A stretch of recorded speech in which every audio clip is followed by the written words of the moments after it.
Welcome, and thank you for joining. My name is Elisa. I'm a registered nurse with CancerControl Alberta's Patient and Family Education team, and it's my pleasure to lead you through today's presentation on chemotherapy and targeted therapy.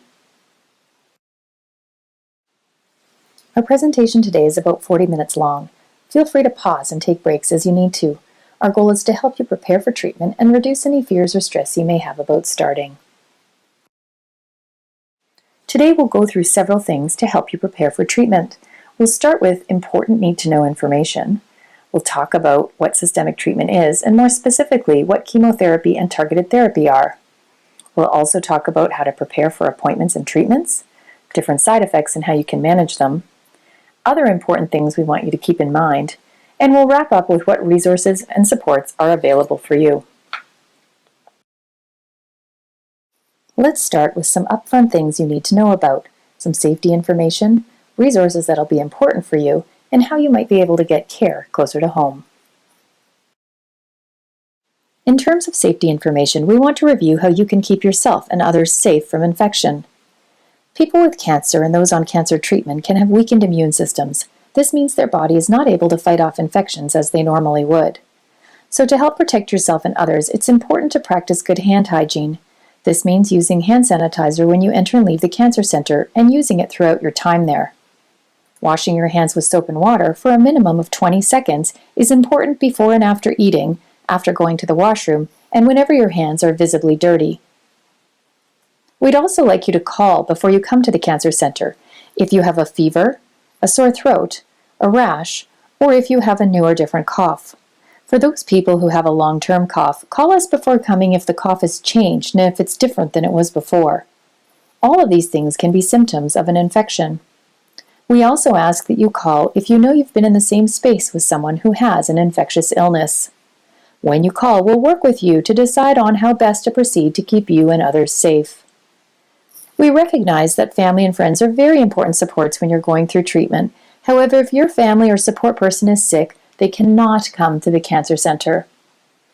We're going to talk a little bit more about infections again later in the presentation. There are several other resources that we'd like you to know about. These are all available online at CancerControlAlberta.ca, but you should also be given a paper version if one's available at your treatment center. We'll show you in more detail where you can find these resources at the end of the presentation. The first important resource is the large book called Chemotherapy, Targeted Therapy, and Hormone Therapy. If you have a paper copy with you, feel free to take it out now and follow along, as we'll reference the book during the presentation today. If you don't have one, you can download it or ask for a paper copy next time you're at the Cancer Center. Second is a symptom record tracking sheet. We're going to talk more about this one later today in the presentation. Third is a letter that you can take to the emergency room should you ever need to go. This doesn't get you to the front of the line there, but it does give the doctors and nurses some information about your treatment and what tests they should start with. Fourth is a contact card with phone numbers. Knowing who to call is important, so if you don't get a card or get told a number, ask at your next appointment and write it down inside your book. And finally, depending on where you're having treatment, you may also get a pamphlet that gives you more information about the treatment area. We want to mention that if you live closer to one of our community cancer centers, it may be possible to get treatment there, or to access support services such as a cancer patient navigator or social worker. We have 11 community cancer centers in the province, and the list is on the screen. They don't do all types of treatment though, so it's important to ask if this is possible for you. If it is, it may save you driving farther and spending more time away from home. Talk with your cancer doctor or nurse about this option. As we finish this section, we want you to know that we recognize what a stressful time this may be for you. Difficult emotions often arise at the time of diagnosis and during cancer treatment.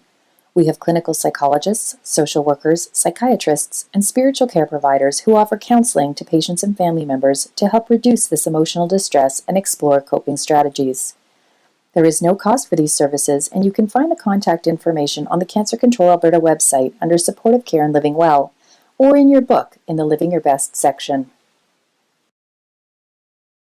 So let's move now to talk about systemic treatment.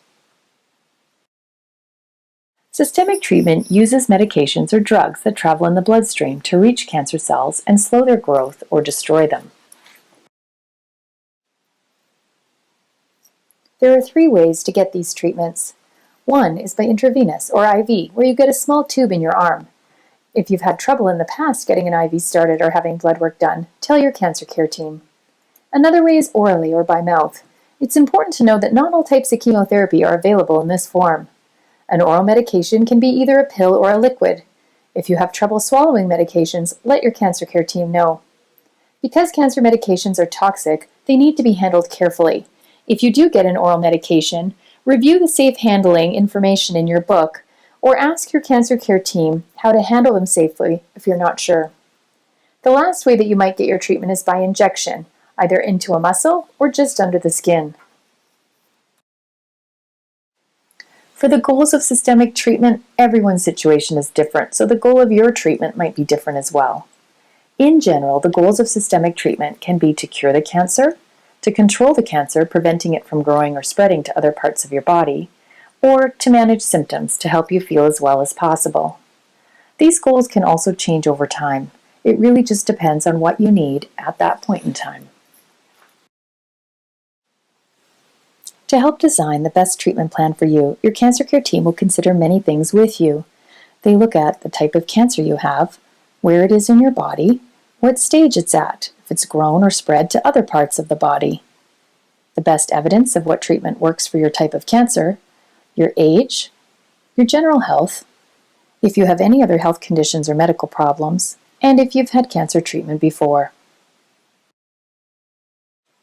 Most of you are probably familiar with the term chemotherapy, but there are several other types of systemic treatment that you may not have heard of, such as targeted therapy, hormonal therapy, and immunotherapy. Again, today's presentation is just focusing on chemotherapy and targeted therapy. To try to give you a simple explanation as to what these treatments are, we'll use the idea of a garden to explain how treatment works. In the picture on the left, you can see a healthy garden with lots of flowers and only one weed, or cancer cell. This represents a body that's healthy. Our bodies can usually get rid of the occasional weed all on their own. In the picture on the right, you'll see a garden with more weeds amongst the flowers. The cancer cells, or weeds, are multiplying, growing, and spreading in the garden. This represents a body with cancer. Chemotherapy is like watering the garden with a weed killer. The goal is to kill all the weeds or cancer cells, but sometimes it can also damage the healthy plants or healthy cells in the body. Damage to the good cells is what causes side effects.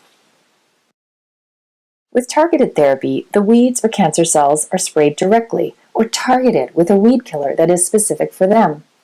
Even though this treatment is more targeted, sometimes the good plants or healthy cells can still be damaged, which, like chemotherapy, is what causes side effects. So let's look a little more at why side effects happen. Chemotherapy works on cells that divide quickly, and cancer cells are fast-growing cells that do this. Side effects happen because there are also healthy cells in our body that multiply quickly, such as blood cells, gastrointestinal tract cells, which include the mouth, throat, stomach, and intestines, hair, skin, nails, and reproductive cells, such as sperm and eggs. So now that you have an idea of what systemic treatment is, let's talk about how to prepare for appointments. In the short video clip coming up, you'll hear Doug and Shannon, two Albertans, talk about their experiences at appointments to give you an idea of what to expect. My first chemo appointment was surreal because I still didn't believe I had cancer. I was feeling great. I just retired. I had no physical symptoms other than a small lump in my neck that was painless. And I was feeling like I was on top of the world. I was feeling great. So I didn't really believe I had cancer. The difference between expectations and what actually happened for me really happened in the chemo room, in the day room as they call it. I had no idea what to expect when we went in there. I had no idea, for example, that people sat in chairs much like this and got an IV. I didn't know what the physical environment was going to be like, so that was a surprise or something that I had no idea about, something that was unexpected. It was a very pleasant environment, but I just didn't know what it was going to be like. For someone who's never had chemotherapy before, I think the closest analogy for me is it's like somebody giving blood. My particular treatment was 4 different chemos, and 2 of them were actually IV, and 2 of them were hand pumped from nurses just because they have to go in slower. and one of them was really hard on my veins, but the nurses really worked with me, and by the next treatment I had what was called a port, so it all went through the port. It made my treatment way more bearable. During my chemo treatments, I did bring somebody with me. I brought a supporter with me, I believe, every single time. There might have been a couple that I decided that I could just do on my own, but I liked somebody to be able to drive me there and drive me home, and it's just good to have another body there. Hopefully hearing from Doug and Shannon and seeing a little of the treatment area gives you a better idea of what to expect. Another part of being prepared is knowing what to bring. If you have a smartphone, you can download the MyCare Conversations app before you come. Then bring your smartphone to audio record the consult with your doctor. This way you can listen to it again at home and review the information or share the recording with trusted family and friends. You can also write a list of questions as you think of them, either right inside the MyCare Conversations app or on a piece of paper, and bring the list with you to your appointment. Bring your treatment book to review or make notes in. Bring a list of current medications, along with any medication you may need to take while at the cancer center. If you've used your symptom record, bring that for your nurse or doctor to review. A support person can be a great second set of ears to listen to the information and be a source of comfort. We ask that you bring only one support person with you, and they must be 18 years or older. Bring snacks or meals, depending on how long your treatment will be, or money to buy food or pay for parking. You won't be able to leave the treatment area to buy something to eat or drink, though, so if you don't bring something along with you, you'll need your support person to get you something. Sometimes appointments can be long, so it's a good idea to bring something to occupy your time, such as a book or technology. If you plan on listening or watching something, please remember to bring earphones so you don't bother the people around you. Part of the preparation for treatment might include getting blood work or lab work done. This is usually before each treatment cycle. Your cancer care team will give you a requisition and tell you when you should go. Once the results are back, we'll check them to see if they're at a safe level for you to have the next treatment. Ask your cancer care team where you should go. Sometimes people need to have their blood work drawn at a cancer center. Other times you can have your blood work done at a lab closer to home. Another way to prepare is by drinking fluids the day before your treatment or lab work to help plump up your veins. This makes it easier for the nurse to start your IV or for a lab technologist to draw your blood. Your veins will also be easier to find if you don't smoke beforehand and try to stay relaxed.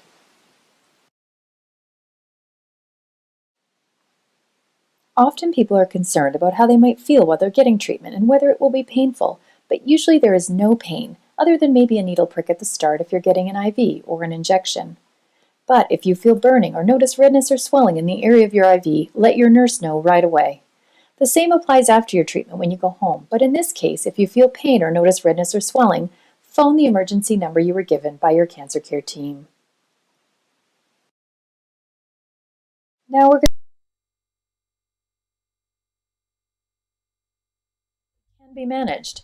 If you're struggling with any side effects, please call the Cancer Center for help. Here's a list of some side effects that people receiving systemic treatment can experience. We're going to start with a decrease in blood counts, as this can be the most serious side effect and lead to a greater risk of infection and bleeding. Because all blood cells are fast-growing cells, and we know that chemotherapy affects fast-growing cells, these cells are also affected.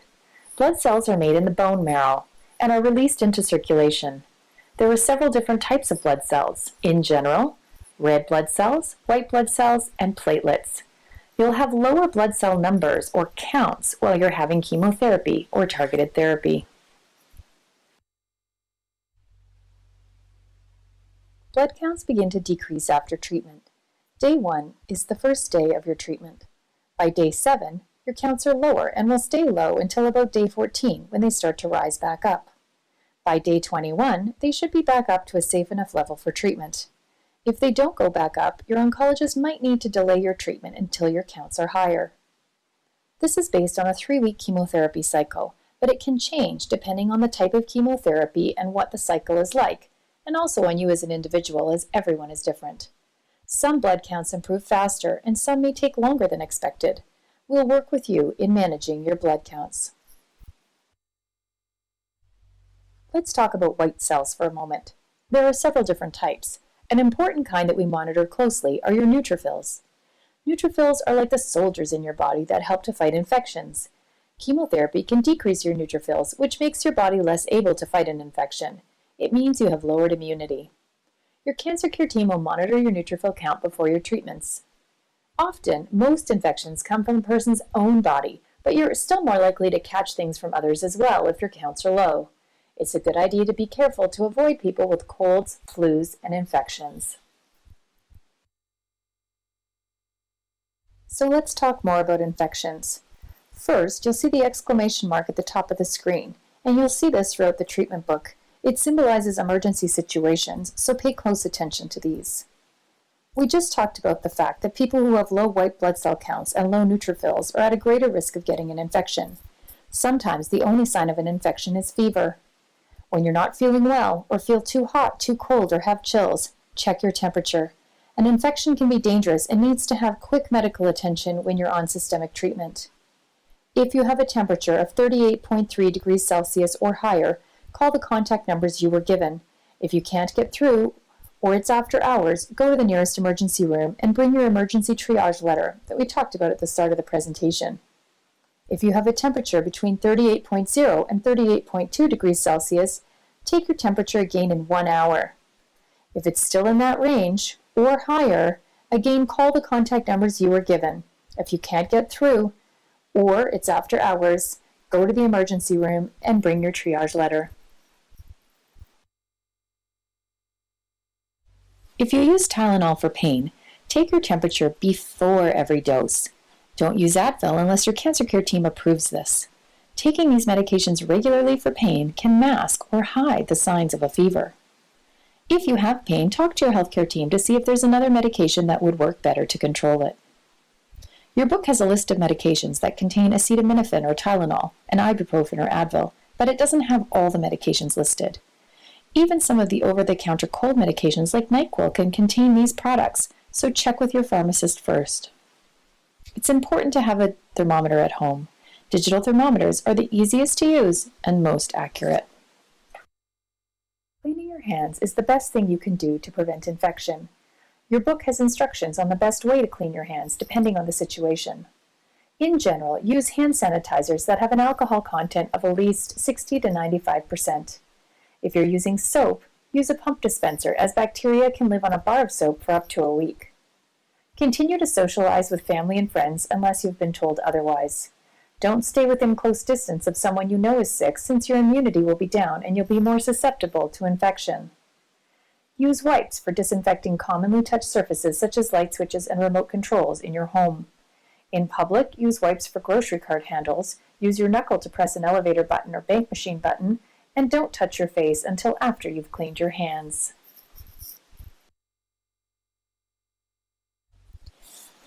Another type of blood cell that can be affected are platelets. Platelets help to clot the blood or stop the bleeding when you cut yourself. If your platelet count is low, you may see bruises on your body or small purple spots called petechiae. Your nose and gums might bleed more easily, or you might see blood in your urine or stool. For a complete list of signs and symptoms, see your book under the topic of bleeding. There are some things that you can do to help prevent bleeding. Use an extra soft toothbrush and floss your teeth only if you're already flossing regularly. If not, now is not the time to start a flossing routine, as it may cause small cuts to your gums, which could cause bleeding or an infection. Talk with your oncologist about blood thinning medication like heparin or warfarin and aspirin-based drugs. You should not take any ASA or aspirin products or other non-steroidal anti-inflammatory drugs such as naproxen or ibuprofen until you've spoken with your oncologist. Blow your nose gently. If you get a nosebleed, tilt your head forward and apply pressure to the bridge of your nose. This should stop the bleeding. If the bleeding does not stop after 10 minutes, go to your nearest emergency center. You may need medical treatment to stop the bleeding.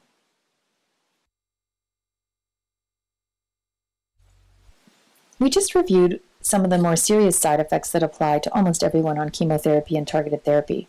Now we're going to focus on the most common side effects that can happen. I'll explain what they are and what you can do to prevent or manage them. Fatigue is the number one most common side effect that cancer patients experience. About 8 out of 10 people, or 80%, experience fatigue. There are a couple of things that you can do to help your fatigue. Plan regular bedtime and wake-up times. It's important to have a routine. Pace yourself, listen to your body, and don't overdo it. Delegate responsibilities. Don't try to do everything yourself. Plan a regular exercise program. Exercise helps keep your muscles strong and keeps your strength up. Studies show that exercise can actually reduce fatigue. Take short rest periods of 20 to 30 minutes throughout the day. Longer naps will interrupt your nighttime sleep and increase daytime fatigue. There's lots of research showing that exercise or staying as active as possible can help you feel better during treatment. Even just a bit of light exercise, such as a short 10 to 15-minute walk, can help. Always talk to your healthcare team before you start a new exercise program. There are lots of helpful tips in your treatment book, but if fatigue continues to be a problem for you, look through the How to Manage Cancer-Related Fatigue booklet or the Making Your Most of Your Time and Energy booklet for helpful tips and ways you can manage. These are available on the CancerControl Alberta website or in person at your cancer center. You can also find a video series on the AHS YouTube channel. The link is in your book. Brain fog is what people call it when they have problems remembering things or take a longer time to understand information. It's common for people with cancer to experience this. These are all the reasons why you might experience brain fog. Often it's temporary, but sometimes it can last months to years after treatment is done. There are some things that you can do to help with brain fog.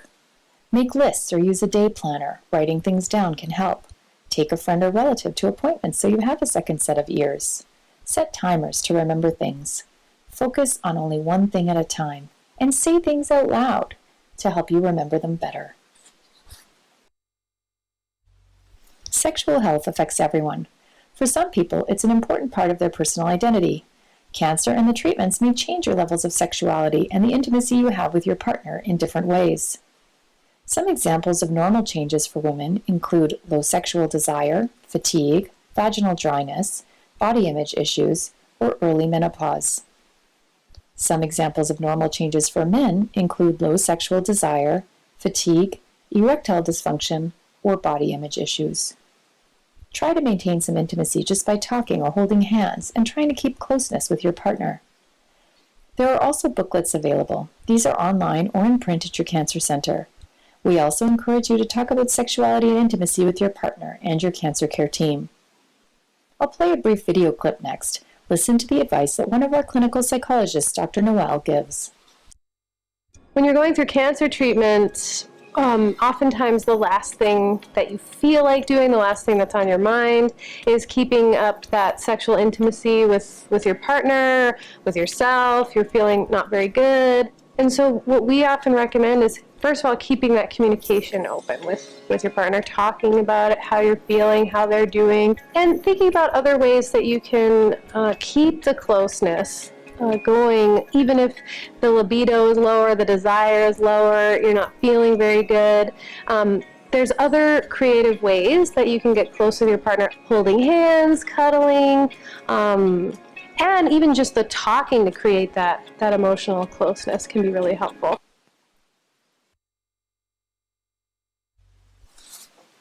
We've reviewed the most serious side effects and some of the more common ones. For this last section, we're going to focus on other possible side effects that can sometimes happen with chemotherapy or targeted therapy. It's important to remember that side effects depend on the type of drug you're getting and your own body's reaction. Just like some people can ride the roller coaster all day without getting sick, while other people can't even ride in the back seat of a car, side effects are experienced differently by everyone. This list may seem long, but please remember that you will not necessarily experience all of these side effects, and the amount or severity that you might experience are different for everyone. The treatment book covers some quick tips for each of these side effects, and your cancer care team will also help you manage side effects. If at any time you're struggling with these or others, look in the book, call the Cancer Center for help, or speak with your team at your treatment or clinic appointments. We'll start with nausea and vomiting. Nausea is not a side effect that everyone will have. Only some systemic treatment medications cause nausea. Your cancer care team will let you know if this is a side effect you might get. You'll get a prescription from your cancer team for medications to try and help prevent the nausea and vomiting from happening or to treat it at home. Because these medications work best to prevent nausea, the best thing you can do is take them as prescribed. Don't wait to become nauseated before you take them. Fill the prescription at your local retail pharmacy. The Cancer Center pharmacies only fill cancer treatment medications, not support medications like anti-nausea pills. Look for more resources and tips in the Managing Your Nausea and Vomiting booklet, available online or at your cancer center. If you still have trouble with nausea and vomiting, even when you're taking the anti-nausea pills, tell your cancer care team. They might be able to add another medication or change your medication. To get you started, there are some things you can do to help manage nausea. Eat small, frequent meals, 6 to 8 small meals rather than 3 large meals a day. Eat bland food, food that's non-greasy and low-fat, food that isn't spicy or fried. Drink lots of fluid, 8 to 10 glasses of non-caffeinated fluids daily. Try diluted juices, popsicles, fruit drinks, weak herbal tea, and ginger ale. Continue to take your anti-nausea pills as directed. Take your scheduled ones, and if you're still feeling sick, you can take the PRN or as-needed pills in addition to your scheduled ones.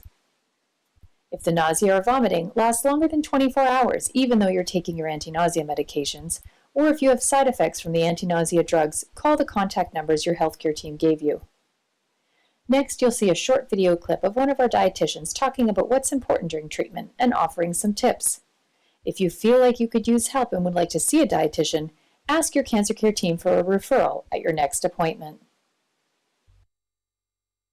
The most important thing during treatment is to get adequate calories and protein. Protein is really important to support your muscle mass, your strength, your immune system, and overall so your body can heal from treatment.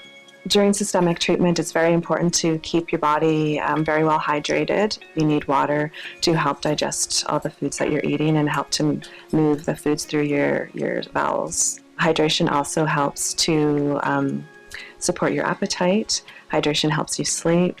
And most importantly, hydration helps you eliminate the toxins from your body. One of the most helpful tips I think that people will get out of seeing a dietitian is discussing the benefits of meal planning. Nutrition can tend to be an afterthought, and they don't think about it until they're feeling sick and they realize, oh, I can't eat. Everything tastes yucky. What am I going to do? I can't think of what to eat. There's nothing in my kitchen, nothing prepared. So I really encourage people to think ahead before treatment when they're still feeling good and prepare some little meals that can be just kept in the freezer. And not only meals, but snacky type foods like muffins that you can doctor up to add more calories and protein. Energy balls have become a really popular food for people to make, and there's tons of recipes available on the internet. They can even go as far as making a weekly meal plan and write down all the types of foods that they have in their fridge and say, okay, on Monday I'm going to have this, on Tuesday I'm going to have that, and then when it comes to Tuesday at dinner time, there's no real thought process there. It's all planned out for them. Friends and family that want to offer support but they don't really know how to, making some meal prep ahead is a really great idea. We'll move on from nausea and vomiting now, but we hope you came away with a few useful nutrition tips from our dietitian Jennifer. Mouth sores develop as the cells in the lining of the mouth are fast-growing cells and can be affected by treatment. There are ways to prevent getting them, though, and ways to manage them if you do develop any. We suggest that you check your mouth daily. Keep an eye out for redness, white patches, or open sores. Rinse your mouth with baking soda or club soda 3 to 4 times a day. You can find the recipe in your book. Use a soft or extra soft toothbrush. Don't use over-the-counter mouthwashes. They contain alcohol, which can dry your mouth. Even if your mouth feels fine, mouth care is really important. Start it early to prevent problems. Talk with your cancer care team if you continue to have problems. They can prescribe mouth rinses or pain medication to help you. And before you start treatment, it's important to talk with your cancer care team about any dental work, including teeth cleaning you might need. Your dentist and oncologist will need to work together to figure out when to do your dental care, since working in the mouth can cause irritation or cuts to the gum, which can lead to an infection. If you can't eat or drink because of mouth sores, call your cancer center for help. In addition to what is in your treatment book, you can look in the Mouth and Dental Care for Cancer Patients booklet for more information on managing mouth sores and preventative care. It's available online, or you can pick up a printed copy at your cancer center. Diarrhea is defined as loose or watery stools that happen 2 to 3 times or more than your normal. It can be serious because you can lose a lot of fluid and nutrients, leading you to become dehydrated and tired. If you normally have liquid-like stool before you started treatment, for example, as people with Crohn's disease might have, then you would not include that in your count for the day. Use the guide of 2 to 3 times greater than your own normal. Tips to manage diarrhea can include drinking fluids slowly. Drinking fast or gulping fluids can make diarrhea worse. Eat 6 to 8 small meals a day. Eat bland food. Stop dairy products if diarrhea develops. Take your medications as prescribed. And don't start an over-the-counter medication to treat the diarrhea yourself without talking with your cancer care team first. Look in the booklet How to Manage Your Diarrhea for more information on how to prevent or manage it. And if your diarrhea lasts more than a full day or 24 hours, call your cancer team for help. Bowel movements are different for everyone. Some people have 1 to 2 bowel movements a day, while others have them less often. It's important to know what's normal for you. Even if you're eating very little, you should still have small and regular bowel movements. There can be several things that constipation can be caused from while you're on treatment. It can be from certain pain medications, some anti-nausea medications, some systemic treatments, and other factors like being inactive or not getting enough fluids. Your chemotherapy treatment book has several tips about constipation and ways to manage it. If you're still having difficulty, look in the Cancer and Constipation booklet available online or at your cancer center. Constipation can become a serious health concern and increase your risk for infection if it's left untreated. So remember to call your cancer care team if you have constipation. In this case, the general guideline is to call if you've had no bowel movement in 3 days. We've learned that some cancer treatments attack cells in your body that grow quickly. Hair loss happens because hair is also made up of fast-growing cells. It's important to remember that only some chemotherapy medications and some targeted therapies cause hair loss. Check the medication teaching sheets the nurse gave you or ask a member of your cancer care team if hair loss is expected for you. If it is, in most cases hair loss is usually temporary. Some people may notice an increase in sensitivity to their scalp just before losing their hair. If this is the case for you, you may want to cut it short or shave it, as this can help it feel less sensitive. Use only an electric shaver to do this to prevent cuts and possible infections. If hair loss happens, it usually starts between 14 and 21 days after the first day of your treatment and can take several weeks before complete hair loss happens. It is possible that you will lose hair from other places on your body, such as your eyebrows or pubic hair. Skin and nail changes can be possible, again depending on the type of medication or treatment.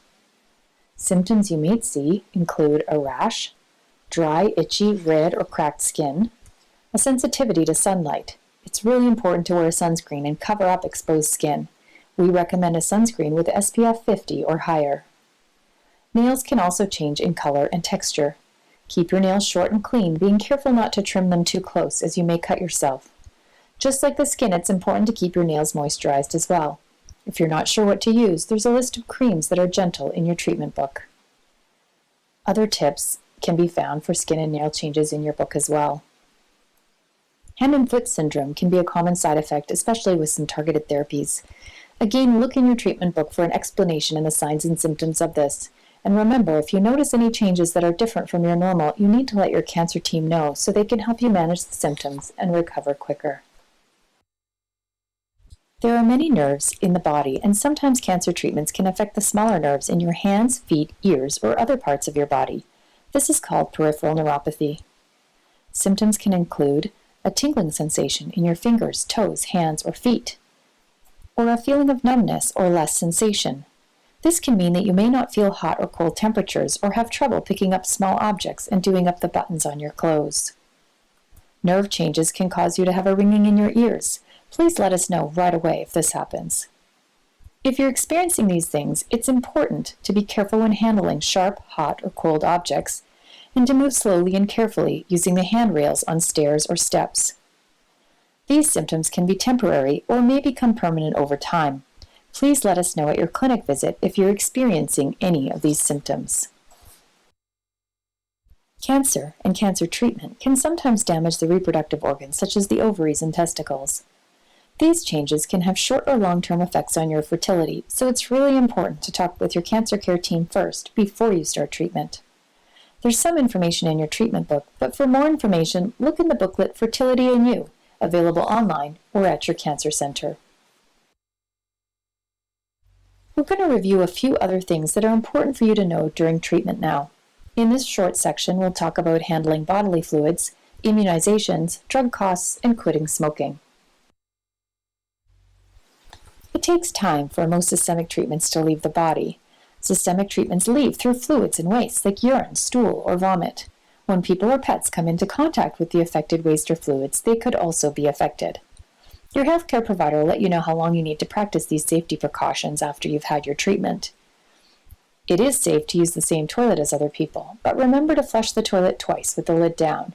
Wash your hands well with soap and water afterwards using your own hand towel or paper towel if possible. And clean any waste on the toilet with soap and water, washing your hands again after. For dirty or soiled laundry, wear disposable gloves and wash your hands after you remove the gloves.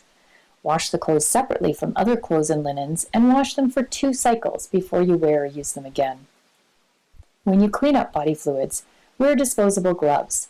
Double bag all the materials you use to clean up the mess with. Wash your hands well with soap and water after you remove your gloves. And if you're pregnant, have someone else clean up the body fluids, as it's not safe for you to do that. Remember, it is still safe to kiss, hug, and sleep in the same bed with your partner. Look in your book for more information and for step-by-step instructions for cleaning up body fluids at home. In general, we do recommend for cancer patients to get the flu shot every year. But check with your cancer care team first, as they can provide more instructions around the timing, which can depend on your blood counts. We also usually recommend that if they can, family members also have the shot, because if your family stays healthy, you'll be more likely to stay healthy as well. Alberta Healthcare pays for the costs of treatment in most cases, but it does not cover support medications like pain and anti-nausea medicine. These medications can be very expensive, so it's important that you have extra coverage. You can use private or provincial health insurance to cover the costs not covered by Alberta Healthcare.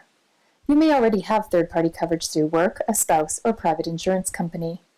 If you aren't sure what will be covered, call your provider to find out.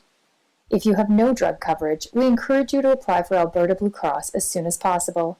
It can take a few months to get everything in place, so it's important to call right away. To help you, talk with a social worker as soon as you can. Social workers can help you apply for extra coverage, navigate through the system to get the answers you need, and put temporary supports in place. This may not apply to you personally, but perhaps it applies to a family member or friend. Quitting can be the hardest thing to do if you use things such as cigarettes, e-cigarettes, chew, or other tobacco or nicotine products. Some patients ask if they should quit when diagnosed and wonder if quitting really makes a difference. The simple answer is yes. As you can see, there are actually lots of benefits to quitting tobacco and nicotine products. Call or visit Alberta Quits today to find out more about the many supports and resources available to help you or a loved one take this difficult but important step. As we move into the final section of the presentation, we're going to review what supports and resources are available for you. There are many different professionals and support services available to help you as you move through treatment. Please know that there's no cost for these services and you don't need extra benefits to access them.